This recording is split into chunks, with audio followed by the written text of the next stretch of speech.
Hi everybody. Bonjour à toutes et à tous. Aujourd'hui, on est le jeudi 25 juin 2026 et notre cher ami, notre frère, Pepe Escobar, est avec nous. Bienvenue, Pepe. Welcome back. Nima, tu es la lumière de ma vie. Oui, je suis en plein milieu du stand de l'OTAN. Il fait 40 degrés. Les Français deviennent fous. Je coordonne une manœuvre très complexe. Je suis épuisé, surmené. Mais dès que je te parle, tout devient lumineux. Then let me start with you. Alors, permettez-moi de commencer par votre nouvelle chaîne YouTube que vous avez lancée avec Larry Johnson et qui est vraiment importante. Beaucoup de personnes qui nous écoutent ne savent peut-être pas que cette nouvelle chaîne que vous avez créée avec Larry Johnson s'appelle Transition Protocol. And Merci beaucoup. please go there and you can find the content. Allez-y, vous y trouverez le contenu, en gros quelque chose que personne d'autre n'est prêt à vous présenter, ce genre d'information. C'était un peu différent, c'est une information complète. Le rassemblement, vous savez, Pepe Escobar avec Larry Johnson, c'est énorme. Vous pouvez aller voir et profiter de ce type d'information. Ils vous proposent leur podcast, souvent d'une quarantaine de minutes, parfois 30-37 minutes, des podcasts vraiment importants. Alors allez-y et abonnez-vous à la chaîne. Please go there and subscribe to the channel. Merci, Nima. Vous êtes un vrai gentleman, bien sûr. Tout le monde le sait. Merci. Nous sommes tout petits, pas aussi grands que votre chaîne, par exemple. Mais nous avons moins de 3 semaines d'existence. 2 semaines et demie, à peine. C'est juste le début. Ça grandit régulièrement. C'est super. Des gens du monde entier nous suivent. C'est formidable. Et je ne sais pas si je vous ai parlé de l'histoire précédente, ni si votre public est au courant. Notre ancienne chaîne a été supprimée sur ordre direct du gouvernement américain, transmis à Google. Ils nous ont coupé, sans avertissement, rien du tout. Elle s'appelait PowerShift. Et dès notre première semaine, on avait sorti 2 énormes scoops, l'un après l'autre.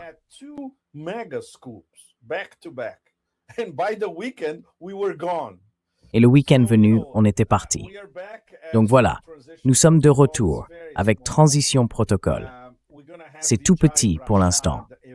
On va aussi avoir Vijay Prashad chaque semaine. Vijay, c'est vraiment l'un des meilleurs analystes internationaux. Je suis sa carrière depuis le tout début, j'ai écrit sur ses livres. Vijay est formidable. On prévoit d'inviter d'autres personnes plus tard, mais on en est juste au début. Ce qui est différent avec cette chaîne, c'est que Larry et moi, et on en a longuement parlé, comme tout le monde le sait, on est de la vieille école, lui et moi. On se connaît depuis très longtemps, lui venant de la CIA, et moi comme correspondant à l'étranger, un peu partout dans le monde.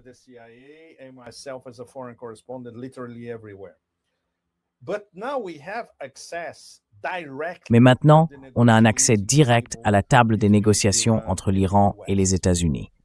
Très peu de gens ont ce genre d'accès. Alors, on s'est dit non, il faut rendre ça public.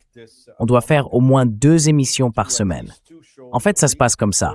Larry a son émission solo le lundi, moi j'ai la mienne le mardi, et le mercredi, on est ensemble. Ensuite, on reçoit des invités et d'autres personnes, comme Vijay, le jeudi et le vendredi. Donc, ce n'est que le début, les amis. Mais bien sûr, on a déjà une série de révélations explosives. Et évidemment, on se fait attaquer de tous les côtés, ce qui est tout à fait normal. Larry a l'habitude, et moi aussi.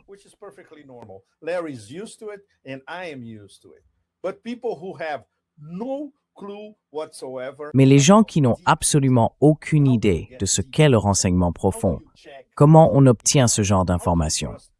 Comment on les vérifie? Comment on fait confiance à ces sources? Ce qu'on peut dire et ce qu'on ne peut pas dire. Et parfois, les sources sont très claires. Attention, c'est en off, vous ne pouvez pas en parler. Et une bonne partie de ce dont on a parlé jusqu'ici, en fait presque tout, est extrêmement sensible. Ça commence avec un sujet qu'on a abordé hier.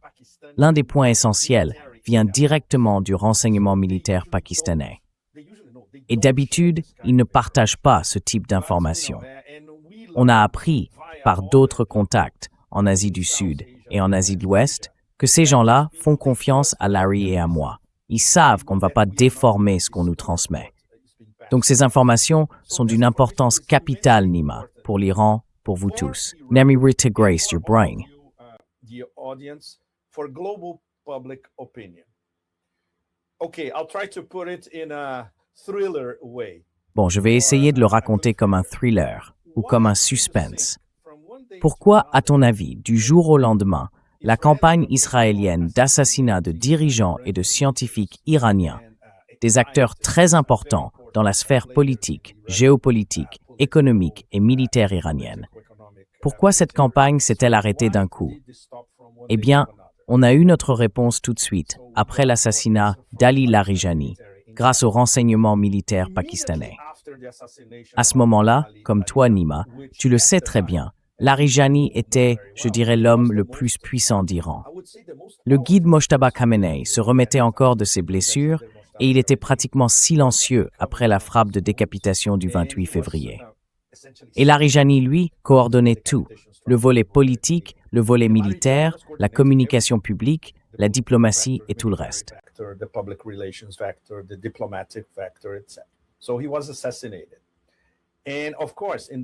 Donc, il a été assassiné. Et bien sûr, dans l'esprit du meilleur culte, l'Iran devait être un beau corps sans tête. Eh bien, raté, premièrement. Et deuxièmement, devinez ce que les Pakistanais ont proposé à l'Iran. Les services de renseignement militaire pakistanais ont pris contact avec les gardiens de la révolution au plus haut niveau, ce qui impliquait aussi, à l'époque, des discussions avec Ghalibaf.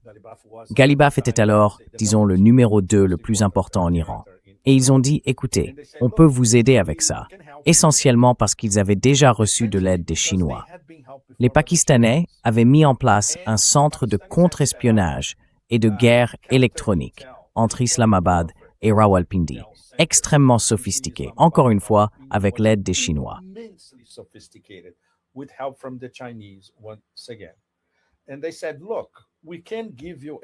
Et ils ont dit, écoutez, on peut vous donner tout ce dont vous avez besoin, et on enverra même nos meilleurs techniciens à Téhéran pour vous montrer comment neutraliser toute la chaîne d'attaque qui est maintenant intégrée au Pentagone et chez les Israéliens. Je ne citerai pas les noms des programmes. Je suis sûr que beaucoup d'entre vous savent de quoi il s'agit. Je ne donnerai pas non plus les noms des entreprises qui sont derrière, parce que ces informations sont très sensibles. Nous en avons discuté entre nous, et aussi avec d'autres personnes, et nous avons décidé de rester vagues sur la question de l'aide du renseignement militaire pakistanais au renseignement iranien pour contrer les attaques, ces attaques en série contre la direction iranienne. Donc, après l'assassinat de Larijani, et ça, c'est quelque chose que vous pouvez tous vérifier dans les archives publiques.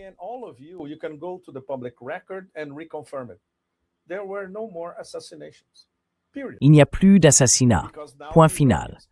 Parce que maintenant, les Iraniens, comme les Chinois et les Pakistanais, ont en main tout le contre-espionnage dont ils ont besoin. C'est tout ce qu'on peut révéler pour l'instant, sans citer de nom, bien sûr. Et ça, évidemment, ça a fait paniquer les Américains et les Israéliens. Ils étaient déjà en panique à cause des capacités offensives de l'Iran. Et maintenant, ils se sont mis à paniquer aussi à cause de ces capacités de guerre électronique. Des capacités qu'ils avaient déjà, mais qui sont désormais renforcées, avec une aide directe du Pakistan et la bénédiction de la Chine en arrière-plan. Voilà de quoi on parlait hier, Nima. C'est une information vraiment très importante. Et comme d'habitude, on se prend déjà des critiques de la part de gens qui ne comprennent strictement rien à rien.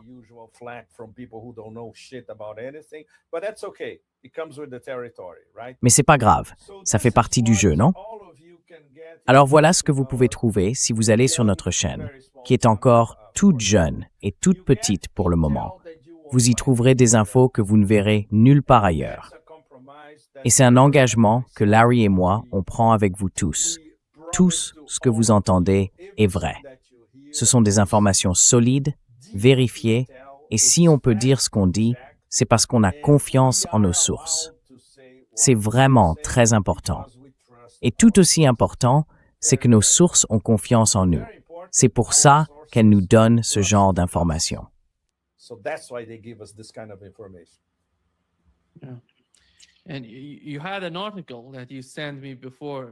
Et tu m'avais envoyé un article tout à l'heure. Oui, voilà l'article. Alors, Pepe, quand on parle de la situation entre l'Iran et les États-Unis, selon toi, quel est le principal facteur de ce qui s'est passé? Parce que Donald Trump, on sait que Donald Trump veut désespérément sortir de la situation dans laquelle il se trouve en ce moment. Oui, exactement. C'est lui-même qui a déclenché la guerre d'agression contre l'Iran. Mais il y a deux sortes de problèmes. D'un côté, il est profondément lié à Israël, et il doit soutenir Israël. Il n'a pas d'échappatoire. Et de l'autre, il doit se retirer de la région.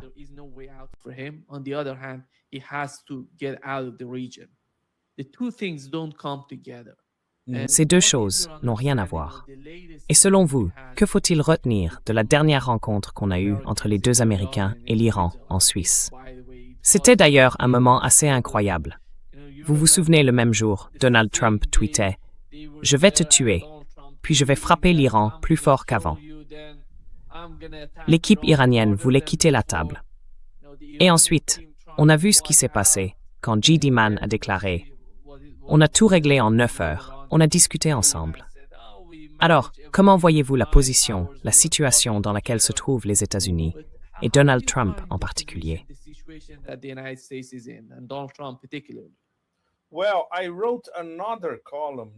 Eh bien, j'ai écrit une autre chronique, Nima, à propos de tout ça, et je l'ai écrite comme un thriller. En Suisse, parce que c'était un thriller qui se passait en Suisse. Il y avait des rebondissements, des allers-retours, et tout a pratiquement explosé en plein milieu. Les négociations n'avaient même pas commencé, qu'elles s'effondraient déjà. Alors pour ceux qui veulent, vous pouvez trouver cet article sur Geopolitics Prime. Si vous allez sur X, sur la page de Geopolitics Prime ou sur leur chaîne Telegram, vous verrez l'article en détail. Et c'est une exclusivité parce que les informations sont arrivées à Larry et à moi directement. Elles venaient d'un des types qui était à la table des négociations. Et ce qu'il nous a raconté était tout simplement hallucinant. C'est de cet article, vous parlez. Voici l'article. C'est la version publiée sur Telegram que tout le monde peut lire, où qu'il soit. Donc c'est vraiment à l'intérieur des négociations américaines. Et franchement, c'est un vrai thriller. Alors, entre autres choses, les gars, écoutez bien. L'Iran a quitté la table des négociations 3 fois. Pas une, 3 fois. À chaque fois que Trump ouvrait la bouche pour menacer l'Iran en disant quelque chose du genre « Je vais encore vous bombarder » et toutes ces bêtises habituelles, Arakchi disait à Zarif, en face, ils ont d'ailleurs une très bonne relation personnelle. « Écoute, on s'en va. Il n'y a rien à faire ici. C'est complètement absurde. » Du coup, Zarif paniquait évidemment. Le premier ministre du Pakistan appelait alors le général Asim Munir et lui disait « Écoute, allons chercher les Iraniens, essayons de les ramener et expliquons-leur qu'on fait tout pour calmer la situation. »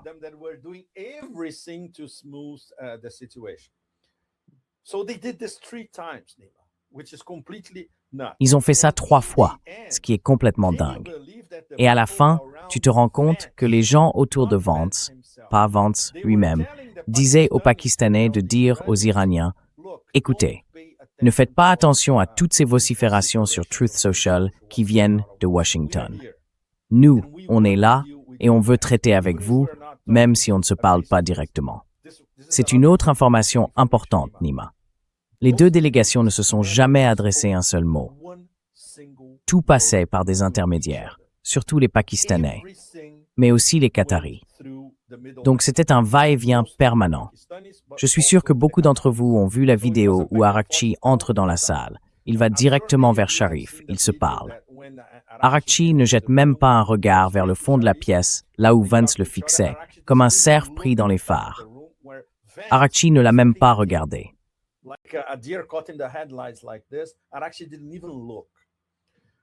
Ils étaient un peu perdus, d'une certaine façon. Complètement perdus. On le voit bien sur les images. Ils ne comprenaient clairement pas ce qui se passait. Ce que notre source nous a aussi dit, c'est que dès le départ, ils n'étaient pas censés se rencontrer. C'était un accord entre les deux parties. Mais ensuite, les Américains ont tendu un piège. La première fois que la délégation iranienne est entrée dans la salle, les Américains voulaient que les caméras tournent et qu'il y ait une poignée de main. Quand les Iraniens s'en sont rendus compte, ils ont dit « hors de question qu'on serre la main à ces gens-là ». Et ça, en Iran, ça passerait très très mal, n'est-ce pas, Nima? Donc ça, c'était le premier départ. Il y en a eu 2 autres, non? Et c'est pour ça que Vance s'attendait à aller au centre de la salle pour serrer la main d'Arakchi, ce qui n'est jamais arrivé.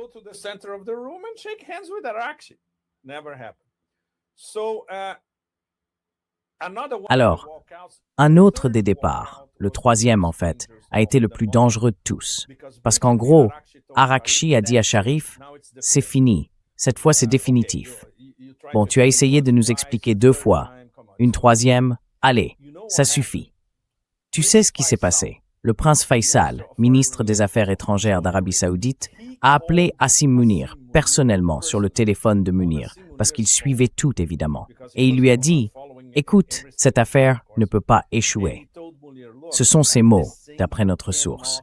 Et notre source le sait, parce qu'il était à la table. Il est pakistanais. Il était là, à la table. Et bien sûr, il a entendu de la bouche de Munir ce qu'il s'était dit au téléphone. Et ensuite, Faisal, le ministre saoudien des Affaires étrangères, a fait 2 promesses directement à Munir.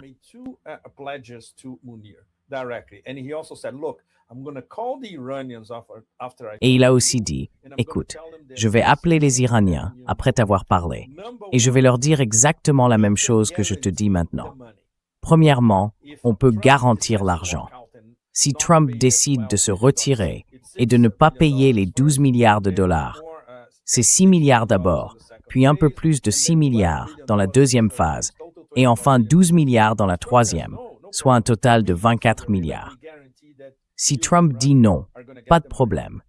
Nous, l'Arabie Saoudite, garantissons que vous, l'Iran, vous recevrez l'argent.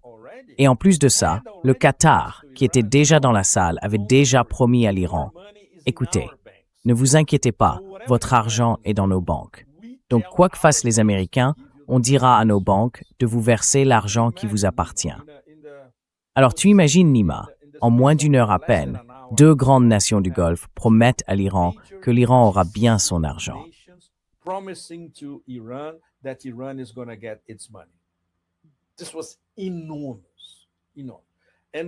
C'était énorme. Et la deuxième chose, la deuxième partie de l'appel, c'est que Faisal a dit, « Écoutez, pour aller plus vite, vous devriez venir à Riyad. » Et ça, c'est quelque chose qui va se passer entre aujourd'hui et demain. Une délégation pakistanaise de haut niveau, avec Sharif, le Premier ministre, et Munir, le maréchal en chef, se rend à Riyad. Ils vont rencontrer MBS en face à face. Et qu'est-ce qu'ils vont faire? Ils vont renforcer leur pacte militaire, qui inclura, bien sûr. Pour l'instant, on peut le définir comme un parapluie de sécurité garanti par le Pakistan pour l'Arabie Saoudite, qui pourrait être étendu à d'autres membres du CCG, en commençant par le Qatar, peut-être Bahreïn et le Koweït.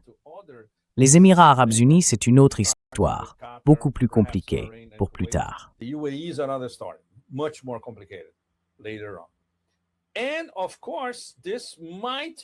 Et bien sûr, cela pourrait inclure, je ne dirais pas directement, mais l'Égypte, qui faisait partie des 4 premiers pays sunnites quand ils se sont rencontrés avant la première réunion à Islamabad, organisée par les Pakistanais entre les Américains et les Iraniens. Et la Turquie, qui participait aussi à cette première rencontre. Il pourrait considérer que la Turquie fait partie de l'OTAN. Il pourrait dire « D'accord, on n'a pas de désaccord là-dessus ». Et le plus important, c'est que l'Iran ne s'y opposera pas, parce que les Pakistanais ont informé l'Iran dès le départ. Les Chinois en ont aussi parlé avec l'Iran.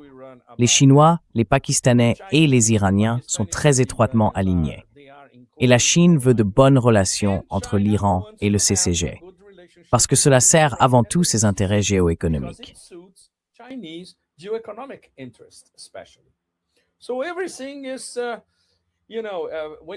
Donc, tout ça, quand on remet les choses dans l'ordre, ce qui s'est passé en à peu près 1 heure à Bürgenstock en Suisse a complètement changé la donne. Et ça, sans aucune interférence américaine, même s'ils étaient là-bas dans le palais. D'ailleurs, Petite anecdote amusante pour vous tous. Vous savez à qui appartient le Bürgenstock Palace en Suisse? À la famille royale du Qatar, encore une fois. C'est fascinant. On dirait vraiment un thriller, un vrai James Bond, sans exagérer. Mais au final, au moins, on avait, je dirais, les bases pour dire « Commençons à discuter sérieusement de ces 14 points ». Évidemment, après la Suisse, tout a commencé à dérayer. Pour des raisons évidentes, Nima et vous tous, vous savez très bien qui essaie de faire capoter le protocole d'accord. Et ce n'est pas seulement ça, c'est presque une secte.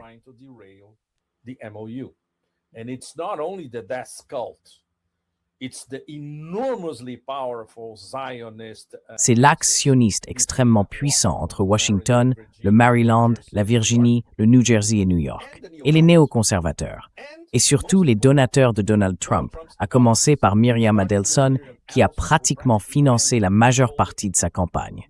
On a déjà vu un article, manifestement dicté par elle, signé par un inconnu en Israël, publié dans un journal appartenant aux Adelson, qui disait en gros que Trump nous avait trahis.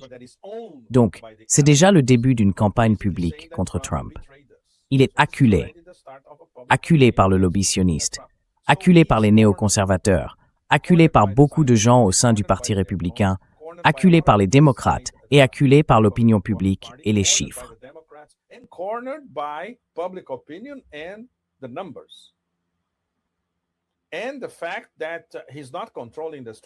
Et le fait qu'il ne contrôle pas le détroit d'Ormuz, il en parle avec véhémence tous les jours. L'Iran contrôle le détroit d'Ormuz. L'Iran dit aujourd'hui, on aura 5 navires, demain 10, peut-être 70, et après-demain peut-être 1 ou 2, selon la façon dont vous, les États-Unis, vous comportez. Voilà la réalité sur le terrain.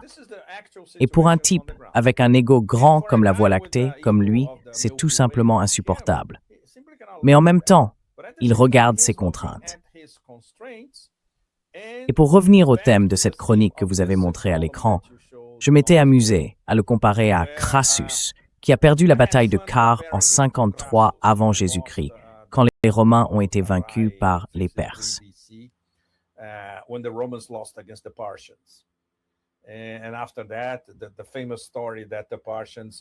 Et après ça, il y a cette fameuse histoire selon laquelle les Perses auraient mis beaucoup d'or dans sa bouche une fois qu'il était mort. Et bien sûr, c'était un exemple classique de surexpansion romaine. Un type très riche à Rome qui pensait pouvoir aller là-bas et battre les Perses à l'époque. Et il s'est fait vraiment écraser. C'était donc la partie un peu ironique de l'histoire, la comparaison entre Crassus et Trump. Mais le vrai choc, c'est la panique dans laquelle il s'est retrouvé en regardant les chiffres sur l'épuisement des réserves stratégiques de pétrole des États-Unis. J'ai reçu une partie de ces chiffres d'une source de l'ancien appareil d'État, un de ces vieux de la vieille. Il m'a expliqué tout ça en détail, dans un très long courriel, en disant qu'en gros, à ce moment-là, on était à la mi-juin.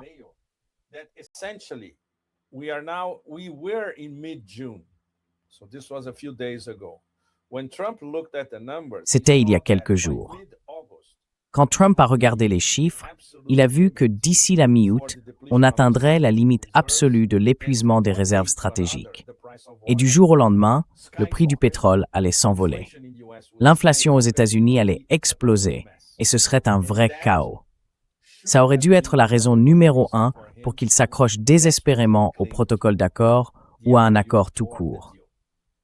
Mais comme l'explique Nima, entre maintenant, la mi-août, un peu avant les élections de mi-mandat et tout ce qui s'ensuit, après les élections, selon ce qui se passera, tout peut changer.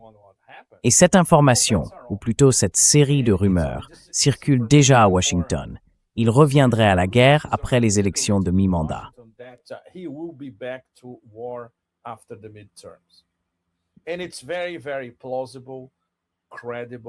Et c'est tout à fait plausible, très crédible. Et vu l'égomaniaque narcissique dont on parle, c'est même ultra plausible, non? Donc il gagne du temps. Il essaye de gagner du temps. Entre maintenant, on est fin juin, jusqu'à août, puis jusqu'à la fin octobre, les élections de mi-mandat en novembre, et même après. Et évidemment, Nima, comme tu le sais très bien, les Iraniens, la direction iranienne, sont totalement prêts à ça.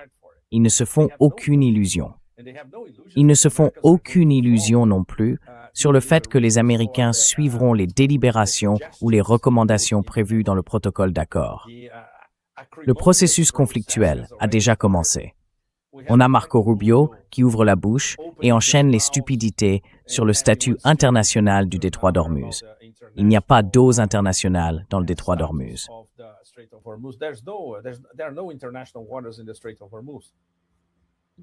C'est l'Iran au nord et Oman au sud. C'est ça, selon le droit international. Donc on sait très bien que tout ça va dérayer dans tous les sens, non? L'Iran ne se fait aucune illusion là-dessus. Et bien sûr, ils ont le doigt sur la gâchette. Et ça concerne tout. Ça concerne toute aventure américaine qui pourrait se produire dans les prochaines semaines ou les prochains mois. Et évidemment, si Israël ne met pas fin à ses attaques contre le Liban, la réponse sera très dure. Pour l'instant, d'après ce qu'on sait, d'après tous ceux qui parlent au nom de ce qu'ils appellent le culte de la mort, ils continuent d'attaquer le Liban, le sud du Liban. Pour le moment, pas Beyrouth, mais pour le moment seulement. Le sud du Liban, oui, ils continuent de le frapper. Ils continuent de tuer des civils, ils continuent de raser des villages entiers. Rien n'a changé.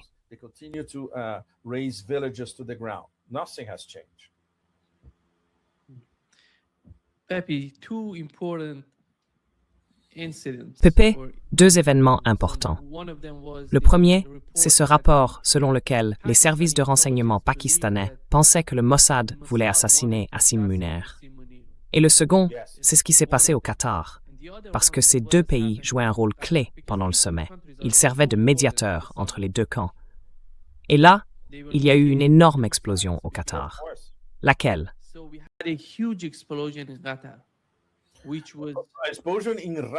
Une explosion à Ras Laffan, exactement, pas ailleurs.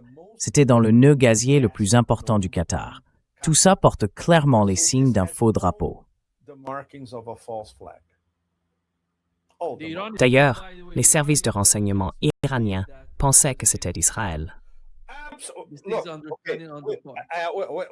J'allais dire absolument, mais pas absolument correct. Mais c'est quand même le scénario numéro 1 à prendre en compte. Bien sûr, pour l'instant, il n'y a aucune preuve. Parce qu'ils ont dit que c'était un problème technique. Mais un problème technique, ça ne provoque pas une explosion aussi énorme.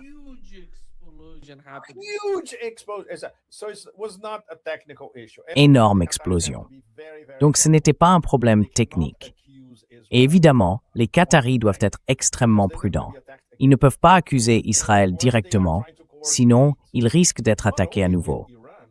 Et bien sûr, ils essayent de se coordonner non seulement avec l'Iran, mais aussi avec le Pakistan, qui a son mot à dire dans toute cette affaire. Si c'est prouvé que c'est Israël, comment vont-ils réagir? Mais il ne fait aucun doute que tout ça a les caractéristiques d'un faux drapeau. Premièrement. Deuxièmement. Et pour ça, évidemment, Larry et moi, on s'est fait descendre. On s'est fait attaquer de tous les côtés. Parce qu'en gros, on disait à notre public et au public de tous ceux d'entre vous qui ont des émissions à grand succès que le renseignement militaire pakistanais avait découvert un scénario très crédible, selon lequel, sur ordre de Netanyahou, il y aurait eu une tentative d'assassinat contre le général de corps d'armée, Asim Munir.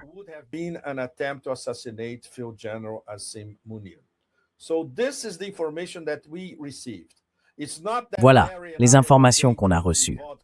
Ce n'est pas comme si Larry et moi, un jour, en buvant de la vodka en ligne, on avait décidé d'inventer ça. Alors, les gens qui nous critiquent sans savoir comment tout ça fonctionne, ce ne sont même pas des idiots. C'est pire que ça. Premièrement. Deuxièmement. Et évidemment, quand on a entendu ça, on s'est dit tous les deux, « Waouh !» Du coup, on a demandé à l'un de nos contacts, « Est-ce que tu peux redemander à cette source? Est-ce que c'est vraiment crédible? Est-ce que c'était déjà découvert? Est-ce que c'était prêt à sortir? Écoute, mes infos sont béton. C'était bien découvert.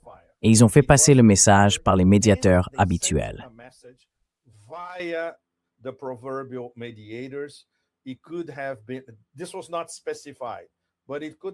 Ce n'était pas précisé, mais ça aurait pu être Oman, par exemple, qui reste plutôt neutre.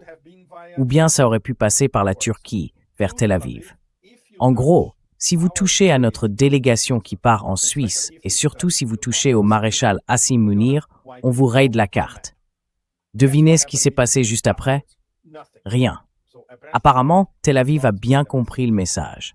Donc encore une fois, si on met tout ça bout à bout, le Pakistan et Israël mènent déjà, en pratique, une guerre par procuration. Et puis vous savez, on entend ce discours venant de certains bureaux disant que nos prochains ennemis seront la Turquie. Ce genre de conneries.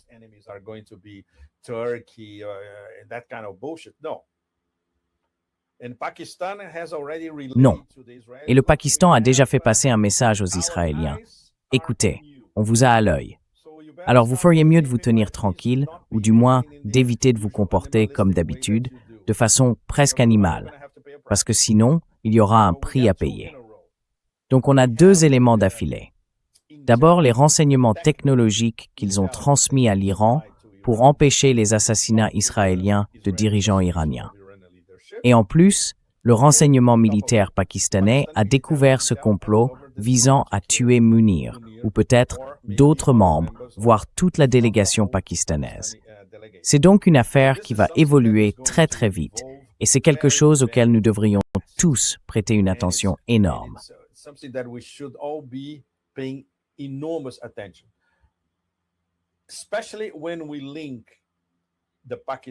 Surtout quand on relie la relation entre le Pakistan et l'Arabie saoudite. Et maintenant, la possibilité que ce parapluie sécuritaire que le Pakistan et l'Arabie saoudite essaient de mettre en place pour l'Asie de l'Ouest, surtout pour l'Arabie saoudite, mais peut-être aussi pour le reste de la région, se fasse avec la participation du CCG et de l'Égypte. La Turquie, elle, reste un cas très compliqué, encore une fois. Donc on va se retrouver avec le terme « OTAN musulmane » n'est pas vraiment approprié, mais avec un alignement très étroit de 4 ou 5 nations sunnites à la fois puissantes et très influentes. Et évidemment, il serait très sage pour le Descult de ne pas chercher à les provoquer, surtout parce que le Pakistan est une puissance nucléaire.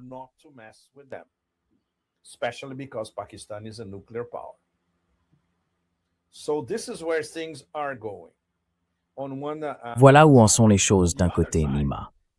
De l'autre, est-ce que l'axe sioniste ou le syndicat Epstein, dans les semaines et les mois à venir, seront prêts à tenter un coup radical? Jusqu'où seront-ils prêts à aller ou à risquer d'aller, non seulement contre l'Iran, mais aussi contre le Pakistan et l'Arabie saoudite? Donc tout ce qu'ils feraient pour saboter le protocole d'accord et la possibilité que l'Iran et le CCG établissent une relation solide, ce serait aller contre l'Iran, contre le Pakistan, contre le lien entre le Pakistan et l'Arabie saoudite et contre la Chine qui soutient tout cela en arrière-plan. On a donc maintenant deux camps clairement définis.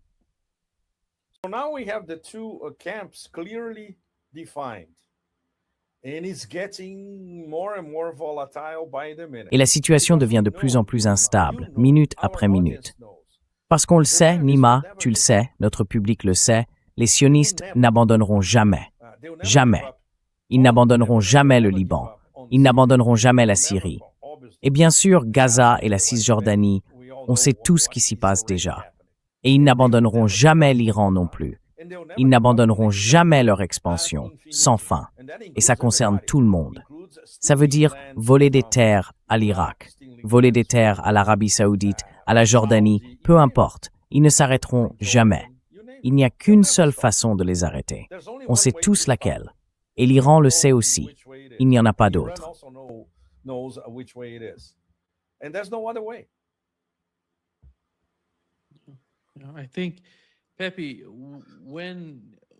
Je pense, Pepe, que quand on parle de la situation entre l'Iran et les États-Unis, et qu'on prend en compte la récente rencontre, je suppose que tu as des informations venant de ta source au Pakistan sur la visite du président iranien dans ce pays, qui a été importante. Il a essentiellement présenté l'idée d'une nouvelle architecture de sécurité pour la région, dans laquelle il a mentionné l'Arabie saoudite, la Turquie, le Qatar et le Pakistan comme faisant partie de cette structure. Je pars du principe que le Pakistan, puisqu'il entretient de bonnes relations à la fois avec l'Arabie saoudite et avec l'Iran, peut d'une certaine manière faciliter les négociations ou les discussions en cours entre ces pays. Quelle est leur vision à ce sujet et à quel point sommes-nous proches de parvenir à ce type d'architecture de sécurité dans la région?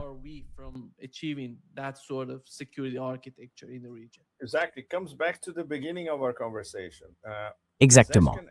On en revient au début de notre conversation. Pezeshkian, comme vous l'avez vu, a été reçu comme un frère, comme un invité super VIP, bien sûr, avec toute la cérémonie, tout le faste et tout ça, mais surtout comme un frère. Et il entretient une très bonne relation, à la fois avec Sharif et aussi avec Munir. Il a eu un entretien bilatéral avec Munir uniquement pour parler de sécurité et de défense, en plus de toutes les discussions politiques avec Sharif, avec le gouvernement et ainsi de suite. Il a donc eu une réunion spéciale avec Munir, uniquement pour aborder les questions de défense et de sécurité. Alors de quoi parlait-il? De la mise à niveau du pacte militaire entre le Pakistan et l'Arabie saoudite.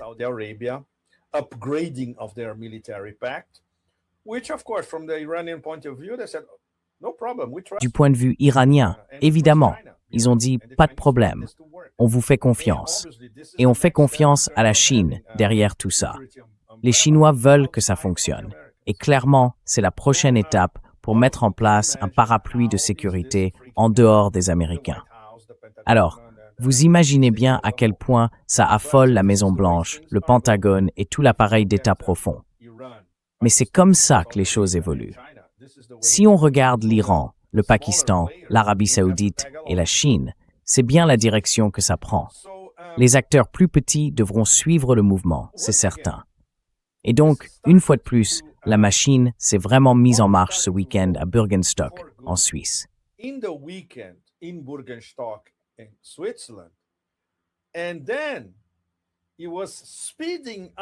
Et puis, tout s'est accéléré seulement 2 jours plus tard, mardi et mercredi à Islamabad, avec la visite de Pezeshkian.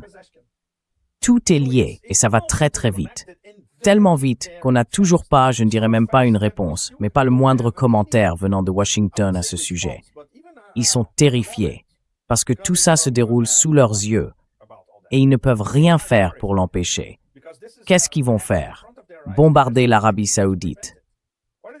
Bombarder le Pakistan. Vous savez, c'est la seule chose qu'ils connaissent. Leur mode opératoire, c'est bombarder, bombarder, bombarder. On le sait bien. Donc la réorganisation de l'échiquier est déjà en cours.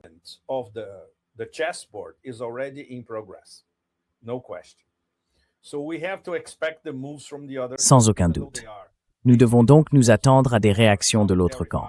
Même s'ils sont sonnés, désorientés, certains terrifiés, d'autres impuissants, ils seront profondément furieux. Et cela viendra s'ajouter à ce qui constitue leur défaite stratégique. La guerre qu'ils ont lancée contre l'Iran s'est maintenant figée. Elle a figé le début d'une nouvelle architecture de sécurité pour l'Asie de l'Ouest, où l'Asie du Sud, avec le Pakistan, devient l'un des acteurs les plus importants. Et c'est quelque chose d'extraordinaire auquel je repense souvent, car beaucoup d'entre nous pensaient que ce processus commencerait plutôt au nord, entre la Russie et l'Occident.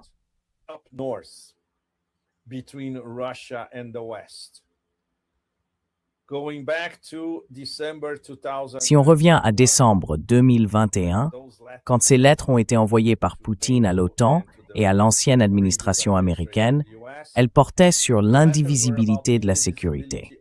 En gros, le Kremlin disait à tout le monde, « Regardez, la sécurité doit être assurée pour tous, pour les États-Unis, pour l'OTAN, pour l'Europe de l'Ouest, pour l'Europe de l'Est, pour l'espace post-soviétique, pour la Russie, pour l'Asie centrale, pour nous tous à travers l'Eurasie. » Il n'y a pas eu de réponse. La réponse de l'OTAN, ça a été de pousser la Russie à lancer l'opération militaire spéciale en février 2022. Donc, au lieu que ce processus démarre au nord, il commence en Asie de l'Ouest. Parce que le sens profond de ce nouveau parapluie de sécurité, offert par le Pakistan à une grande partie de l'Asie de l'Ouest, c'est justement l'indivisibilité de la sécurité.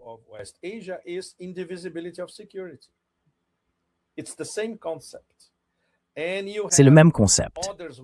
Et puis, il y a d'autres pays qui ne font pas partie de ce dispositif, comme l'Iran, qui est souverain et indépendant. Ils sont d'accord, tant que ce n'est pas une plateforme d'attaque contre l'Iran.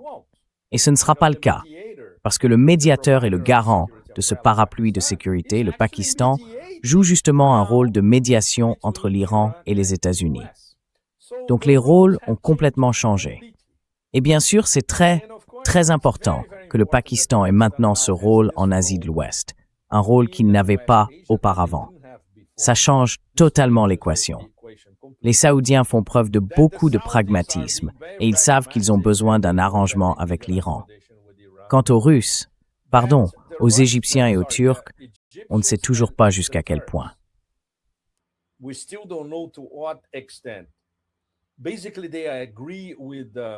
En gros, ils sont d'accord avec la nouvelle structure qui se met en place. On ne connaît pas encore les détails, bien sûr. Et évidemment, le Qatar, tôt ou tard, finira peut-être par s'y joindre. C'est un tout petit pays, ils vont avoir besoin d'un parapluie de sécurité, d'une protection venue d'ailleurs.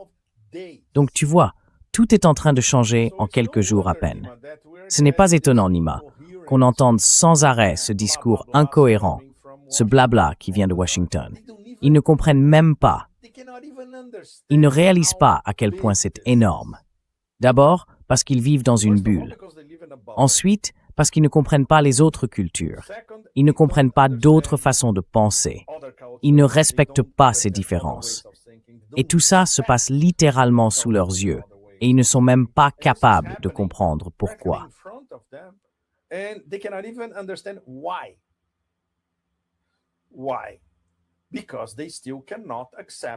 Pourquoi?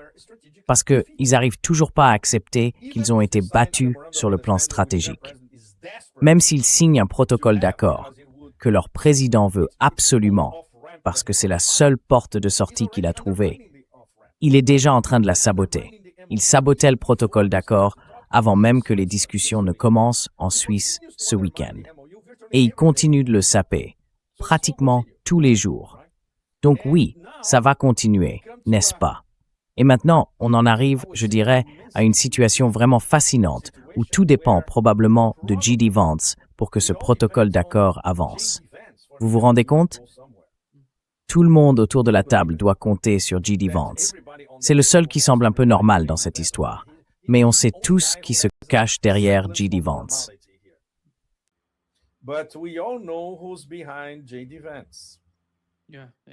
Et puis, on sait tous qu'il a des ambitions présidentielles. C'est un jeu vraiment, mais alors vraiment très dangereux tout ça.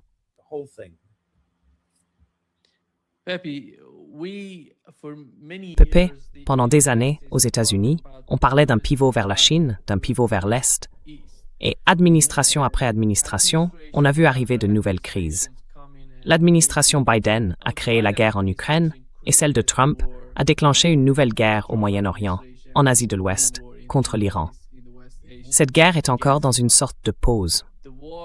On a deux acteurs différents, avec des objectifs différents d'ailleurs, les États-Unis et Israël. L'agenda principal d'Israël, c'est de poursuivre la guerre. Celui des États-Unis, c'est d'en sortir, parce qu'ils savent qu'il n'y a plus rien là-bas qui vaille la peine d'y rester.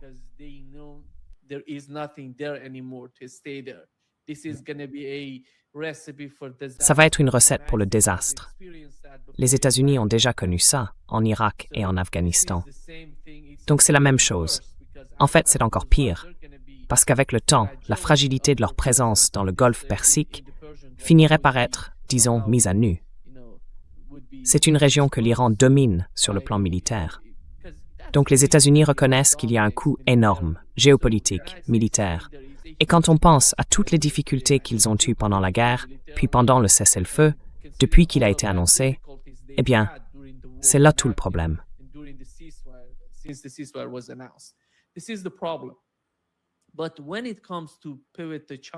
Mais quand on parle du pivot vers la Chine, vous ne pensez pas qu'après la guerre en Ukraine, ou alors avec cette guerre entre l'Iran et les États-Unis, on peut se demander ce que ça veut dire ce pivot vers la Chine. Est-ce qu'ils ne vont pas se créer un problème encore plus grand? Ou peut-être qu'il est temps de faire un pivot vers les États-Unis eux-mêmes, revenir au pays, revenir aux principes, à ses motivations, à ce type d'argument, à cette rhétorique de Donald Trump. Rendre à l'Amérique sa grandeur, ramener la production, ramener les emplois en Amérique, ramener la production en Amérique. Parce que tout ça, s'il s'oppose à la Chine, tout en ayant deux guerres, d'ailleurs, ces deux guerres sont actives, à mon avis, en ce moment, en Ukraine et en Asie de l'Ouest. You're absolutely right. Yes. Well, Oui. there's nothing they Eh can bien, il do. n'y a rien qu'ils puissent faire contre la Chine, pour commencer. Et c'est pour ça que les Chinois ne perdent pas vraiment le sommeil. J'étais en Chine le mois dernier, en mai. J'y étais encore en mai, avant d'aller en Russie. Ils ne perdaient pas le sommeil, non. Ils disaient, non, non, nous on se concentre sur nos défis internes dans la course technologique. Et du point de vue chinois, ils font tout ce qu'ils doivent faire. Ce n'est pas une question de gagner ou de perdre, surtout parce que les impératifs de la course technologique chinoise n'ont rien à voir avec ceux des États-Unis, qui sont essentiellement liés au profit, à Wall Street et à tout ce qui va avec. En Chine, c'est tout autre chose. C'est une question de modernisation du pays. D'ailleurs, c'est le titre du livre de Xi Jinping publié l'an dernier, que j'ai eu le plaisir de lire en grande partie pendant que j'étais au Xinjiang. Which I had the pleasure to read extensively while I was in Xinjiang. I was reading Xi Jinping's Modernization of China. Je lisais La modernisation de la Chine de Xi Jinping et je voyais cette modernisation partout autour de moi, à chaque endroit où j'allais au Xinjiang. C'est bien ça qui les inquiète. Il y a un énorme problème en Amérique latine, Nima. Si tu regardes la carte aujourd'hui, eh bien, les Américains contrôlent presque tout. Et la dernière grande pièce du puzzle, c'est le Brésil. Tu sais mieux que moi ce qui pourrait se passer aux prochaines élections, ou ce qu'ils pourraient faire pour déstabiliser les élections brésiliennes. Voilà, c'est ça. Et c'est inscrit dans leur doctrine de sécurité nationale. C'est la doctrine Monroe version 2.0. Leur arrière-cour, c'est la leur. Point final. Et franchement, c'est terrifiant. Bien sûr, ils peuvent toujours inventer des tactiques de diversion ici ou là, mais le Groenland va revenir sur le radar, tôt ou tard.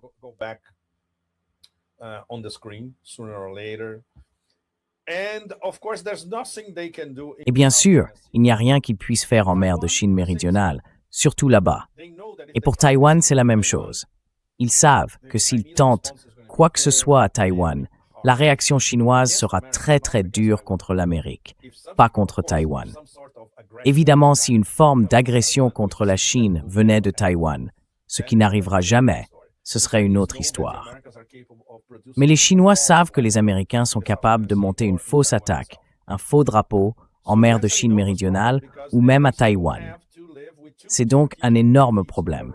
Et ils doivent encore vivre avec 2 défaites stratégiques d'affilée, en Ukraine et en Iran. Alors quand on parle d'un animal acculé, c'est exactement ça. Ils vont devenir bien plus dangereux qu'ils ne le sont déjà. Obrigado, Pep. Obrigado a você, querido.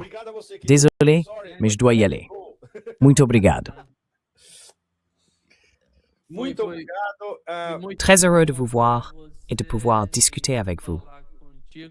Obrigado pela ajuda ao nosso canal. Merci pour le coup de main à notre chaîne. Je remercie Nima d'en avoir parlé et j'espère que vous irez tous y faire un tour. Notre chaîne, c'est un service public. Larry et moi, on fait ça dans cet esprit-là. Quand on a accès à des informations de ce niveau, on se doit de les partager. C'est vraiment très simple. Voilà. Merci à tous. Merci Nima, comme toujours. Et ici, depuis le Natostan, avec 40 degrés au thermomètre, je peux vous dire que le tableau n'est pas très réjouissant. It's not a very nice picture, I tell you. Laissez-moi vous dire quelque chose. Vous savez, ici au Brésil, il fait 24 degrés. Oh là là, allez, il fait froid. Oui, il faut rentrer chez soi pour voir. C'est vrai. True. Okay. D'accord. Merci. Au revoir. Ciao, ciao. Bye-bye. Obrigado. Ciao, ciao.